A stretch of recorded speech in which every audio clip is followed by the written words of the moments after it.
Thank you, Brink. Thanks so much for organising the IT. I have no idea how to drive this, but I'll work it out. So I wonder before we start if maybe I could just go around and get people to introduce themselves. I know a lot of you, but not all of you, and maybe you don't all know each other. So. I'm Mandy, I'm from the area Sorenville. For example, Elaine, involved in the Frank Johan, Adelaide Sorenville. Oliver Wood, Mother of Oliver, supporter. David Henson, Balaclava. Michael Moore, Balaclava, Orlando. Peter Brooks from Scola, also your representative to the board from SAGA. It's all your fault.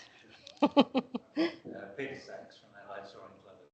Okay, thank you. Thanks for that, because I think maybe we do know each other, maybe we don't know each other, but I wouldn't want to assume it. So, and it's really nice at these events that we get a mixture of the clubs. You know, there's always been an issue that the clubs are kind of siloed, and the instructors at one club say you mustn't go and fly over that club because we wear blue t-shirts and they've got red t-shirts and it's very dangerous. You mustn't go to that club, you must stay at this club because this is the only safe club. And there's that resistance to move between clubs, so it's really nice that we can get these opportunities to share. So big disclaimer, I know nothing about hydration and nutrition. I'm not an expert by any means. What I'm sharing with you is information that I've got from trips that I was lucky enough to take to the Australian Institute of Sport in Canberra. It's a really amazing place. If you ever are in the ACT and you get a chance to go, they run tours that you can go around.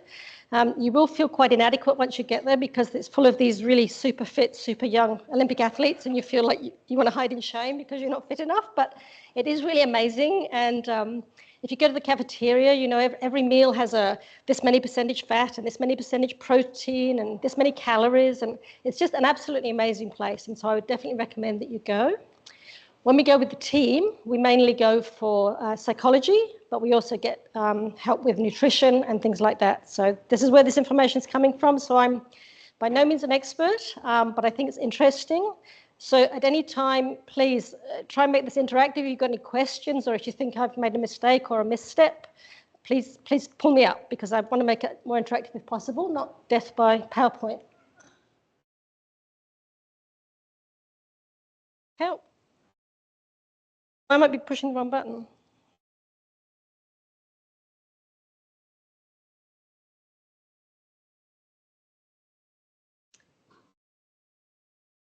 Okay, it's sort of fallen off the top, but it doesn't really matter. The point of this is that the AIS website is really got some really good information. They have some really good one-page things. They have some webinars. They have some documents. You just have to Google AIS. What I did to find this was I just Googled AIS hydration, and this was the first hit that I got. You can see the one top right is about hydration.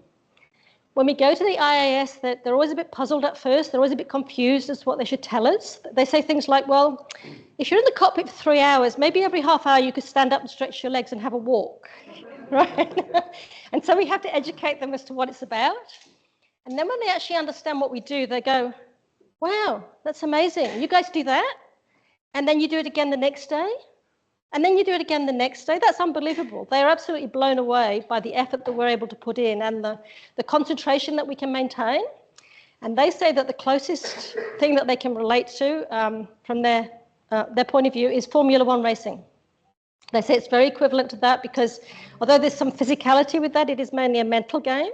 They also suffer from dehydration and have to concentrate. But they only do 1, maybe 2 races. Then they get a week off. I mean, I don't know if you've been following these guys in Uvalde that are flying the World Championships at the moment. Matthew Scudder flew 70 hours before they had a break. So what we do is difficult. They acknowledge that it's difficult. They do now acknowledge that we cannot stand up and walk around, but they have some quite good ideas about things that we can do. So I recommend the hydration module that is relevant. And if you go onto the website, there's a whole section about Formula One racing that is relevant too. Thank you, Brink. Some of you may have seen this before. Anybody know what this? Don't shout it out if you do know, but anybody got an idea what that might be? We'll come back to it later. Frank's nodding. Something like that, yeah. We'll come back to it, but yeah, it's good. Oh, I did that. Did I do that? Oh, can we do another one? I did that. Okay, so the good thing about the AIS is they've got some really good experts. They've got lots of data. They have a lot of history. They've worked out if you lose a certain percentage of your body weight through fluid loss, it affects your performance, right? So of a quiz to try and get you guys thinking. So who thinks that if you lost 10% of your body weight, it would affect your performance, that you would not be as good if you lost 10%, right? Pretty much everybody thinks, right, if you weigh 60 kilos and you lose 6 kilos, or you weigh 100 kilos, you lose 10 kilos, you're not going to be as sharp, right? Who thinks 1% will make a difference? Right? You weigh 80 kilos, you lose 1%, would that make a difference or not? Puppy thinks so. Puppy agrees, yeah, okay. 5%? 2%? Okay, so the answer is 2%. It's not very much, right? And that's relevant for us because, of course, we're making lots of decisions all the time. And you tend to be dehydrated towards the end of the flight when you're making more difficult decisions, such as landing in a busy circuit, final glides, maybe difficult weather conditions. So 2% is a number to remember. The way that you measure how much weight you're losing is, and we do this in the competition, this is a chart that I made up for one of the teams. You get a set of scales at the launch point, you put on all your gear that you're going to go gliding in, you get your bottle of water, your dry pack of water, whatever you've got, your backpack of water, and you jump on the scales. So that's you plus your drinking water. You write it down, first column, and you go up flying, you weigh or whatever you want to do while you're flying, get rid of that. You get back on the scales at the end with your drinking water, which may be empty, it doesn't matter. And the difference between the two numbers is how much fluid you've lost in the flight. Kind of messes with your head a bit, but it works. So you weigh yourself on the scales with your water full, you go for your flight, then you get on the scales with your water empty full, with yourself empty or full. And then the difference is what you've lost, and then you weigh, you calculate it, and you can work out your percentage change. And it's quite useful to do that. We do it sometimes at the Nationals, we do it sometimes at Wake at the coaching week, and it's quite interesting for pilots to just do that. You don't have to do it every day, but it's kind of useful to do it. Who here has been dehydrated? Who here knows that they've been dehydrated? Who here thinks they might have been dehydrated and not known about it? Who here's seen other people that are dehydrated and they don't know about it? It's not a good thing, is it? It's like hypoxia. We're not very good at recognizing dehydration. What are some of the signs of dehydration?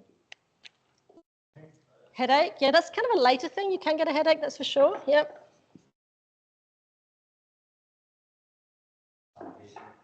Vision? Yep. Concentration? Yep.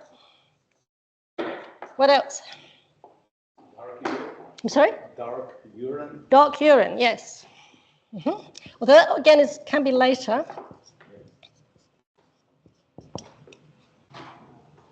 Poor decisions.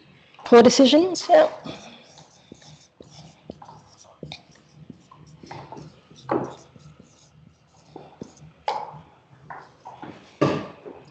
I get dizzy. I get really dizzy when I'm dehydrated. And grumpy, actually. But Peter would say I was grumpy all the time, so I don't know. Do you think you might be thirsty? Yeah? Okay. Yeah. It can be later. Dry mouth, yeah. I wasn't sure, so I Googled it. They also talk about a swollen tongue. I've never had a swollen tongue, but they talk about a swollen tongue. If it's severe enough. Yeah? Okay. Yep.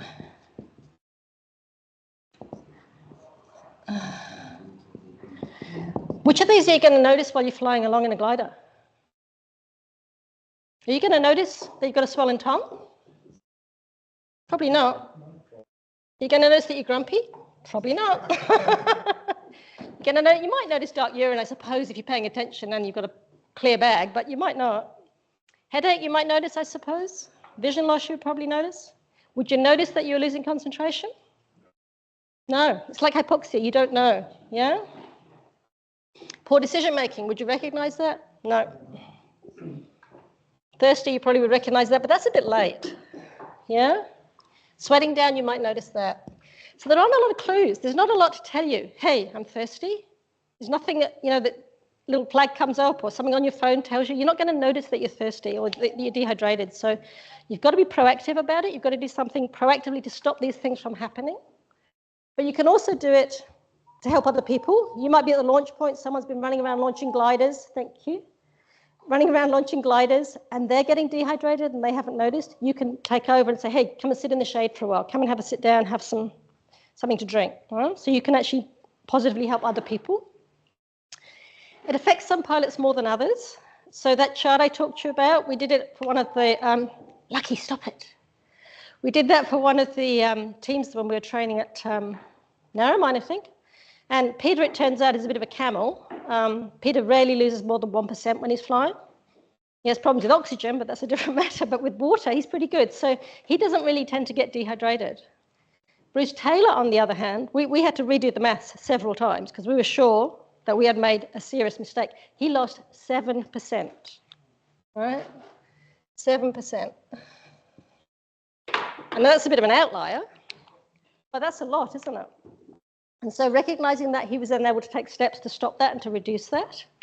And so what I'm suggesting is that you need to take the measurements yourself and find out if you're a camel like Peter or you're a bit of a sponge like Bruce Taylor, because you're going to treat yourself differently depending on how you react to the situation. You get tired as well when you're dehydrated. So we have some tired, dehydrated puppies. Something that I hadn't really completely understood until I went to the IAS is that if you go for a flight on a Saturday and you're dehydrated and you have a beer or you have some water or you have some fluid, whatever, you feel like you've recovered, and then you go for a flight the next day and you start again, you actually carry a depth forward. You can't sleep it off. It's a little bit like if you go scuba diving. You can't necessarily sleep off the oxygen changes that you get in your body when you're diving. And it's the same with dehydration. It's actually a cumulative effect. So if you're going on a camp for a week and you hydrate really well on the Thursday, but you got yourself dehydrated Monday, Tuesday, Wednesday, you could still be in trouble. And so it's recognizing that it's a cumulative effect. The other thing is that you can't rehydrate with water. If you just drink water to rehydrate, your body can't absorb it properly. I've been to at least 2 nationals now where we've had pilots in hospital from drinking too much water. Right? If you drink too much water, the body pours all the salt and sugar into the water to dilute it, goes out of your body, and you could be really seriously ill in hospital. It's actually almost more serious than dehydration. So drinking too much water is a problem. You've got to drink a balanced solution so the body is able to absorb it. If it's pure water, I would suggest that if you drink more than you've lost, that's probably too much. Yeah. But I'd have to check the IAS because I'm not an expert. But the people that I know that were in hospital, they had drunk, I think one had drunk 4 and one had drunk 5 litres. Because at gliding clubs before, it used to always be, drink more water, drink more water, drink more water. And the information from AIS is that's not necessarily true. That's not necessarily the best advice. So if you lose, say you do the calculations, so you get on the scales with your water, you go for your flight, you get on the scales, having had your wee, the empty water bottle, you're there, you weigh yourself, and you find that you've lost 2 kilos, right? That's your number, 2 kilos. How much do you think you've got to drink after the flight to rehydrate yourself ready for the next day? Who thinks that if you drink 1 litre of fluid after a 2 kilo loss, that's going to be enough? Who thinks that? Okay. Who thinks it's 2 litres? 2 litres, okay. 3 litres? A bit more interesting, 3 litres? 4 litres. Okay. So the AIS tell me 120 to 150% of what you lose. So it's about 3, yeah, 2.5 to 3. But you can't just land, grab 3 litres of electrolyte solution and chug it down because your body can't absorb that. You know, your kidneys kind of have a McCready setting. You know, when you're flying along, you've got a McCready predicting the next thermal. Well, your kidneys are kind of like that with fluid. They're kind of expecting a certain amount of fluid to come. If you've gotten a bit dehydrated, they've gone into kind of camel mode and they're being really careful with the fluid and they can't absorb it. So if you chug down 3 litres, it'll go straight through you. So you've got to drink it gradually over a period of time. So it's quite prescriptive, isn't it? It's not just, oh, I'm thirsty, I'll have a drink. It's quite a prescriptive thing that you've got to go through. The key out of that is, oh, okay, you've got it. It's like a hydrolyzed type drink. Yes. Absolutely, yeah. What they said to us is a lot of the sports drinks are obviously designed for marathon runners and people that are fit and running about, and we're not doing that. You can now get sugar-free ones. And so a lot of people prefer to take the ones without the sugar. But their recommendation for us with what we were doing was to dilute them 50% with water. because you're still going to absorb them, but you're not going to get the sugar that you don't need, because we're not running and we're not jogging and we're not high jumping and kayaking and all the rest of it that the other people are doing. So their recommendation was diluted 50%. And there's a whole bunch of different ones. I mean, You can also have water with food. Sorry? You can also have water with food. Water with food, yes. Yeah, if you've got fibre, then the fibre is going to slow down the whole thing, and yeah, you can absorb the water from the food, that's true. So it's quite nice now, actually. If you look at the videos of the old competitions, everybody's walking around in, they're bare to the waist and they haven't got hats on, whereas nowadays when you watch people at competitions, they've got their hats, they've got their long sleeves, and they've got, quite often, a bottle of water at the briefing, at the launch point. So people, I think, are starting to get the message. Have you got a favourite solution that you use? Has anybody got anything that they prefer? I use the hydrolyte tablets. I like the hydrolyte tablets, yeah. I think I got 2 or 3 times the amount of water than they suggest, so it's just a very weak solution. Yeah. The nice thing I like about the hydrolyte, it's just a little tablet, but you can carry it all the time, right? It doesn't go off, and so you just need tap water, and you just put the tablet in the water, and any time you can, oh, I forgot to bring my gastrolite, well, I can put the tablet in. So, yep, absolutely. Anybody else that's got a favourite that they tend to use? Or no? Okay. So, what you need to do to stop yourself becoming dehydrated on the first day, before you even go flying, is to hydrate before the flight with some of this solution. So while you're getting the glider ready on the grid, while you're waiting to launch, while you're at the briefing, have a drink so that you're nice and hydrated when you go for the flight. Then during the flight, how many of you have landed from a long flight and think, oh, I didn't drink anything at all, I completely forgot to have a drink, right? Has anybody done that, right? It's really easy to do, isn't it? If you're concentrating really hard, particularly if it's low and it's difficult and it's hot, I mean, the days where you really need to be hydrated, the days where you need to be not any of these things, those are the days you tend to forget to drink. So it's quite good to work something into your routine that reminds you to drink. A lot of the competition pilots tell me that what they do is they wait until they're established in a climb near the top, because then they're kind of not really too worried about anything else much. They're getting higher, so it's kind of safe. They can have a think. They're not worrying about where they're going to go next. Then they'll have a drink. And they train themselves to always have a drink at a particular point in the flight, because otherwise the time just gets away from you. The time just goes, and suddenly you land. It's like, oh, it's 5 hours and my water bottle is still full. I didn't drink anything. So it's quite good to have a trigger, something that actually goes off. Some people have little timers on the cockpit, on the instrument panel. Some people have apps on their phone that ding at them and beep at them.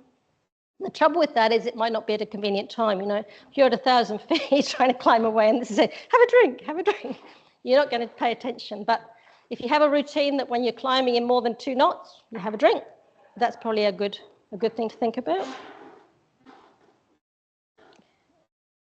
And then after the flight, then you have to rehydrate. So you're going to hydrate before the flight, during the flight, and after the flight, and that way you're ready for the next day. They're really fond of the Chobani yogurt. I don't know if you guys have come across a Chobani yogurt. Because if you go to the supermarket nowadays to try and buy a yogurt, it's like, oh, that one's sugar-free, but it's full of fat. That one's fat-free, but it's full of sugar. Apparently these ones have no fat or sugar. And so they were very positive in pushing that, and they use that a lot with their athletes, Chobani yogurt. But it doesn't matter, so long as you've got something. Remembering that you're going to weigh yourself, work out how much you need, and then do it gradually over a period of hours.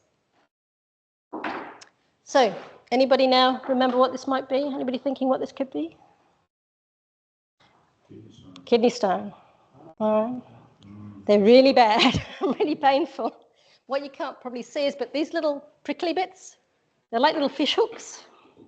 And if you have a kidney stone and you have to pass it, it has to go through a really tiny little tube that's really got lots of nerve endings, and apparently it's really painful. In America, they call kidney stones the glider pilot's disease. So we want to avoid... Huh? What is it? Kidney stone. The kidney stone. If your urine is dark and really high concentration, then uric acid will crystallize in the urine and it won't dissolve again. Once it's there, it's there. If it's small, you can pass it. But if it's really big, they break it up with ultrasound and then you still have to pass it. So it's just not a good place to be. You can actually see blood on that one. It's pretty gory. They say that's equal to... here. Yeah. I'm sure. Yeah, because you don't know when it's going to end. At least we know we're going to.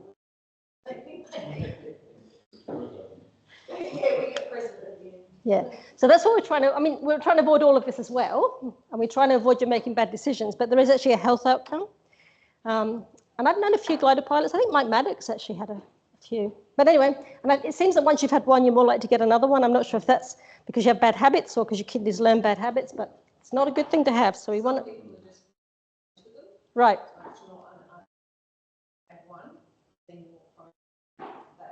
Yeah.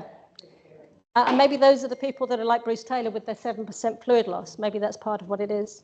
I've had 2 bouts of kidney stones, and they're excruciatingly painful. And yeah, lots of times it was more salt work, or I avoided drinking because being diabetic, you pee a lot. So to prevent from peeing a lot, you don't drink. I didn't feel thirsty. After a while, got kidney stone. So you were dehydrated. You knew that you were dehydrated. That was a trigger. Yeah. Progressively, lots of times. Okay. Yeah. In flight, drink.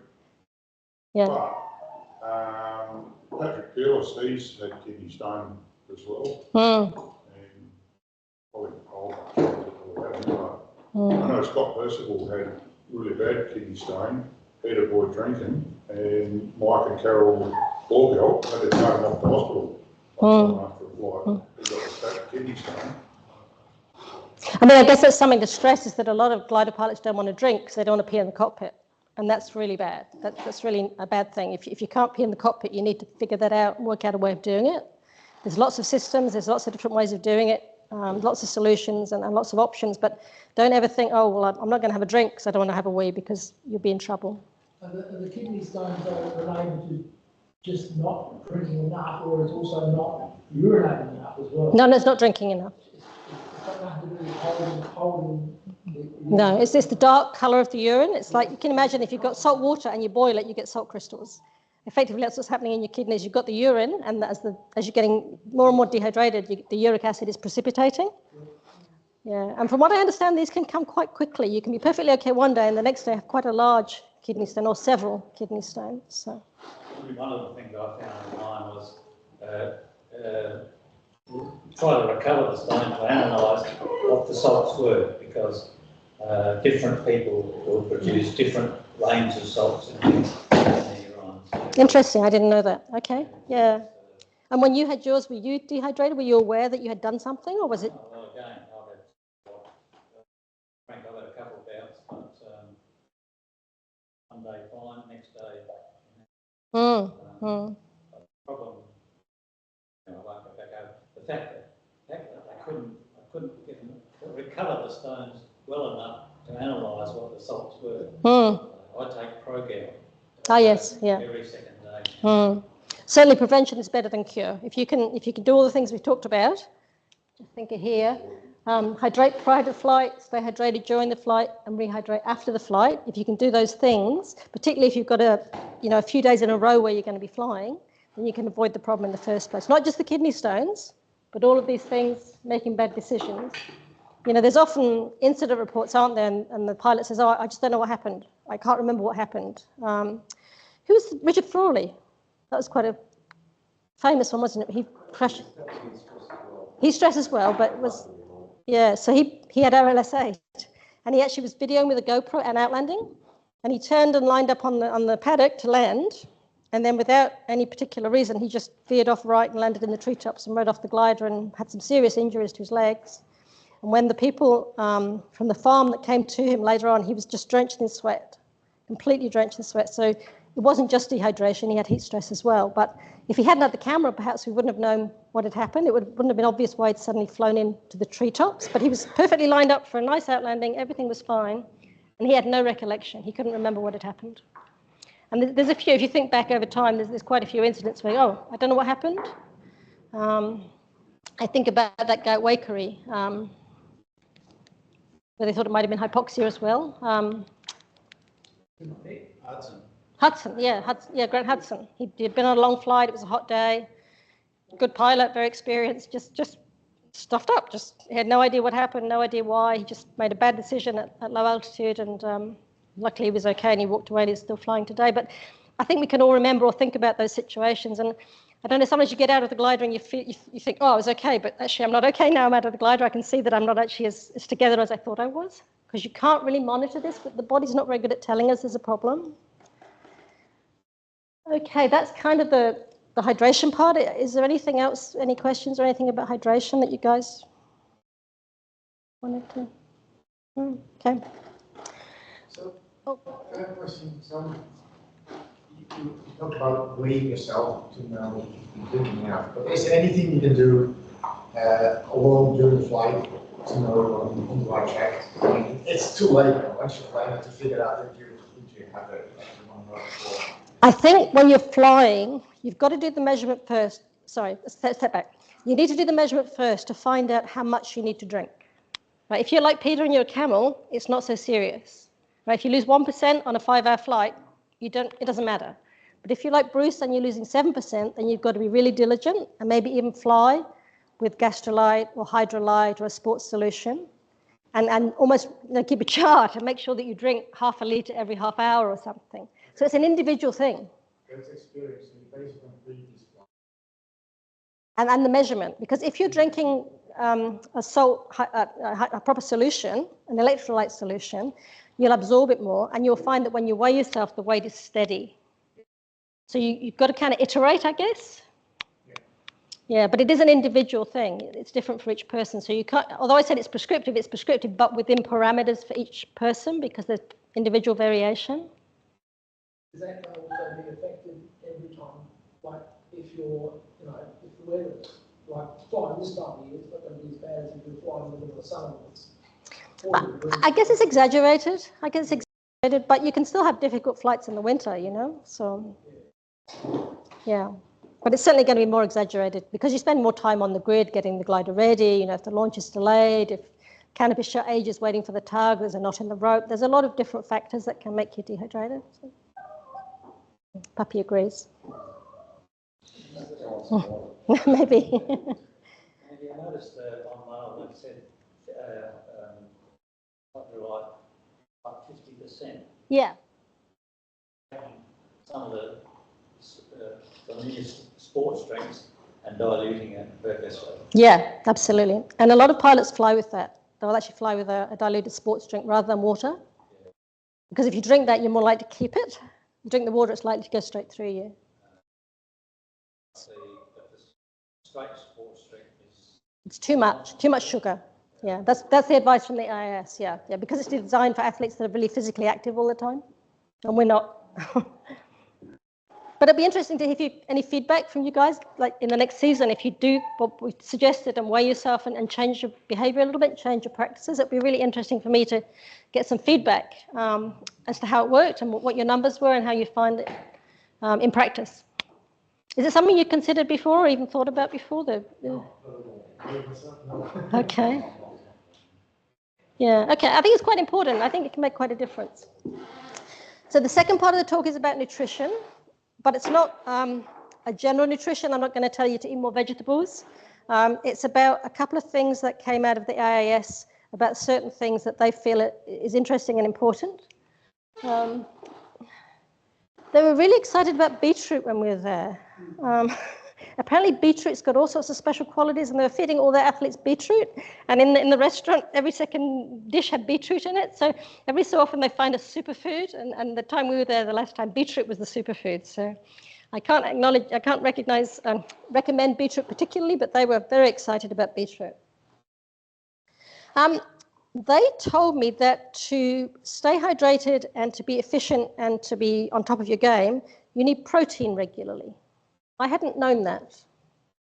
And you can read up there that they recommend that you have so many grams per kilogram of your weight and that you break it up and have certain little portions and do it all in different sections and whatever. But that was news to me. I had no idea that you needed protein to be able to be, on top of your game and that sort of thing. I thought carbohydrates was the answer to everything, but they were very much focused on protein, even for what we're doing in the gliders. So they recommend that if you go in the glider, you have little snacks with protein. I know some people will take a handful of nuts And again, the Chobani yogurt is quite good. That's the little pack I was talking about. It's got like a screw top. And you can just sort of squirt it like toothpaste and just have a little bit. So they were into that. What else? That's okay, not being refrigerated all in the cockpit, or? I think because it's sealed. Yeah. Yeah. Let me know. I think because, usually when you're flying, you're higher up, aren't you? I guess it's not super hot, it's not for very long, and it is sealed, so I guess it would be okay. So, but I'd say... It uses dehydrated fruit, That's not protein. No, I'm curious actually, maybe we can go around and see what different people use when they're flying. What do you use, Brent? What's your go-to food when you're flying? My go-to food is I often eat biltong, which is beef jerky. Protein. Salt and protein all in one. Because I have a small drink bottle thing or a small drink bag with hydrolyte in it, and then a big water bottle. So I mix and match between them. Mm-hmm. Okay. And I would eat protein bar as well. With not a high sugar one. Some of them are full of sugar. With low, there's a brand that I get out of South Africa that doesn't have that much sugar, but it's proteins, vitamins, and minerals, sort of a bar. It's not nuts and stuff, so. Yeah, but it's protein. Yeah. Protein. Peter, have you got a go-to thing? No, I'm not experienced enough. Okay. I'm trouble eating or drinking, too many circles after the air. That's another topic for another day. But yeah, it is important to try and eat something if you possibly can to keep your mind sharp, I guess. Yeah. Yeah. I probably don't spend that much time that goes in the air in one go, but I usually take a bit of fruit and have that and water. Yeah, the advantage of fruit is it's high fibre. So you're not going to get a sugar hit, and it's fructose rather than sucrose. So you're not going to get the sugar hit and the big up and down that you would get with sugar. So fruit can be good for that. Yep. Yeah, that's a good mixture, isn't it? The carbohydrate and the protein. Yeah, and it's not too messy. I've seen people get in with deli sandwiches with lettuce and cucumber and tomato. How the hell are you? I guess each person does a different thing. Ollie, have you had any snacks yet, or you? We'll fix that. Okay, Frank, you've got to be really careful, haven't you, with your diabetes? Yeah. I'll try and sort of time if I can have a meal before I take off, and then have some nuts and bite a week. If I feel like the sugar's getting a bit in the lower side, like an oat bar, and it's got mostly honey. Yeah. Mixed in. It's not a sugar-based one, so yeah. Pick that up. So, lucky I can feel the onset of that. Otherwise, my doctor wouldn't let me fly. So I remember when I first met Peter, you were really badly airsick. You might want to talk about how we fixed your airsickness, so that you could eat, because Peter couldn't eat because he was throwing up like every flight. It was just crazy. I rarely eat in flight anyway. It's carb-free. Yeah. But as Mandy says, I suffer very badly with sickness in my life. So we took the advice from Mythbusters, and we bought the Blackmore's ginger. And apart from making you belch ginger, which is not great, it seemed to fix it, but you have to take it about 45 minutes before you fly. And it becomes a habit. You took it for about a year, didn't you? Every flight for about a year, because you get in the habit of throwing up. So you're almost like waiting to throw up. But after about a year, then stop taking it. And it must be right, because it's on Mythbusters, right? Mythbusters had one of those space centrifuge things, and the astronauts were taking the ginger and not throwing up. So it must be true if it was on Mythbusters. But it worked for Peter as well. And like Peter says, he used dried fruit. It's a matter of getting something that you can have in the cockpit that isn't going to be too sticky, that isn't going to be too messy, that you can get a small piece quickly into your mouth and sort of chew it and swallow it without feeling that you're sort of wasting too much time. Do you have a secret recipe? Protein bar, and dry food. Yeah. I've got one story though. Go. I was flying out to Horsham and made the mistake of eating an egg roll. Oh, what, sorry? An egg roll from the clubhouse. Yeah. Of course, I got to the first turn point, 100 kg, hang it on the wing tip, because there was other days when the edit of the photograph down the wing, and boom, it came out. And I'm not sure whether to land or to carry on. Obviously, I carry on. And second turn point, the same thing happened. Anyway, coming back home, there's no way I should have carried on flying, really, because I experienced getting really, really hot, dehydrated. So I landed in a paddock as soon as I could, jumped out of the glider, and there was a ground snake about a metre away. And I sickled down the front, so probably that's the worst night I've ever had. So we're not recommending this as a pattern. This is what we're not going to do. Right, but there's quite a few things there. I've never heard of up and go before. I don't know, you know, up and go. I think I've got a picture there. Yeah, you can get, so like in little cartons with the straw, you can, yeah. So they're recommending those. I know Bruce ended up with a big can of, Bruce, the 7% Bruce, ended up with sausage and sport, and Anita was feeding him big glass of that all the time, and that seemed to calm everything down. Is that up and go milk free? It is, yeah, yeah. That's an old brand. They make a new one now, which is increased protein, which is about double or triple the protein. Perfect, even better. So you could have soy oil as well. Yeah, absolutely, yeah. It's just like do something. It's like think about it and do something rather than land and go, I'm really thirsty and I'm really hungry. It's like be a bit proactive and do it before the flight rather than after the fact. Caffeine. So Tim Shirley famously always says that oxygen is the only legal drug that's allowed in gliding, but caffeine is allowed, and there's no limit through the WADA drug testing. And equally as excited as they were about beetroot, they're excited about caffeine. Yeah, the chocolate's the top left. Yeah, chocolate's got the caffeine.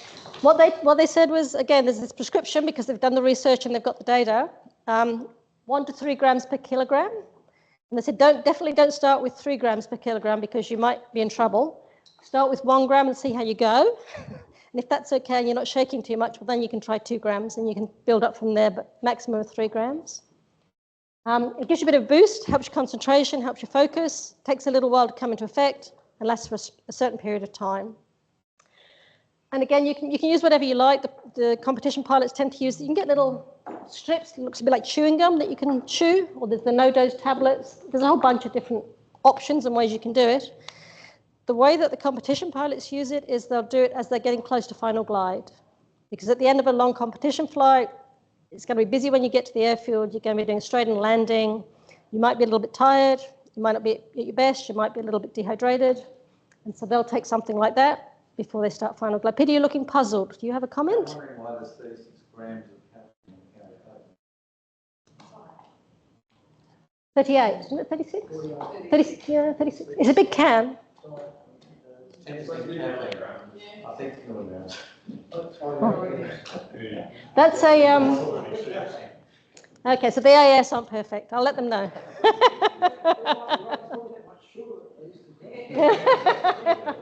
Oh, that's what, it's Redvis. You see the Redvis top, the third from the left? That's the one that I know that a lot of pilots use, and it looks a bit like chewing gum. I mean, caffeine is also a diuretic, so it's going to dehydrate you as well, so you've got to make sure you're also taking all the fluid as well. Sure, yep, absolutely. And it's a balance, isn't it? Yeah. But certainly, I know Matthew uses it, and Bruce. I don't know about the other guys, but they definitely say they see a difference. I know the Germans and the French use it as well. So I always take I will take a thermos of coffee in the morning, because at the end of the day, when I leave that bar, I always drink that before I leave, because the drive home, that 1 hour drive home, you're usually pretty exhausted and tired by the time you get home. So yeah, perfect. That's exactly, yeah, exactly, yeah. Which is what you're saying. Yeah, absolutely, yeah. Has anybody ever tried caffeine while they were gliding? Not a cup of coffee, obviously, but you've tried it? How much did you take? It just says Red Bull.